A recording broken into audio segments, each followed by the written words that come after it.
Former Public Protector Mkhwebane has won the first round in her gratuity tug-of-war with her successor, Gcaleka. Ruling on the matter at the Pretoria High Court on Thursday, Judge Colin Collis found that the Public Protector may have committed perjury by making inaccurate allegations under the oath. Collis mandated Gcaleka to provide records of Mkhwebane's denied 10 million rand gratuity.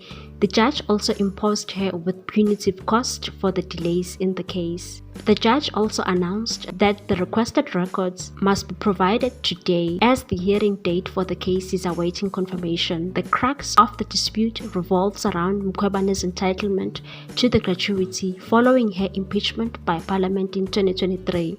Her removal from office occurred in September of the same year. It led to a determination by her successor, Gcaleka, that she did not qualify for the payment due to the circumstances of her departure. Mkhwebane, through her legal representatives, has consistently argued that the decision to deny her the gratuity is both unlawful and unconstitutional. However, despite repeated attempts to engage with Public Protector on the matter, her inquiries have reportedly been met with silence. The former Public Protector also reacted on her ex-app and wrote, Advocate Gcaleka, at Public Protector, who was represented by Advocate Mkhwebane SC to oppose the payment of gratuity, was ordered to pay Advocate Mkhwebane punitive costs.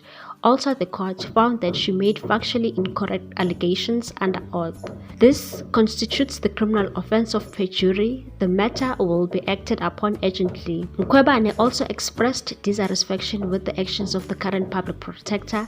She alleged misuse of state resources and questioned whether her successor would be held accountable for similar expenses upon vacating office. She said, Gcaleka opposed my entitlement to gratuity upon office vacation, citing my removal, and PPSA is relying on the Section 194 biased report which is before the SCA.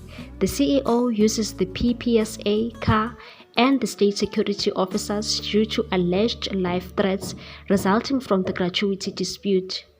Contrary to Treasury regulations, Gcaleka is chauffeured around using 4 state cars, and I wonder whether she will pay for such on vacating office and whether she will also pay legal fees of opposing the Section 194 proceedings, bringing SCs on watching brief events. The WCHC asked about their relevance.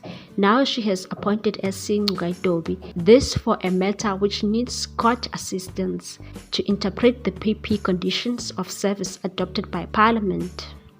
What's your take on this one, people? Thanks for watching. Please subscribe for more news.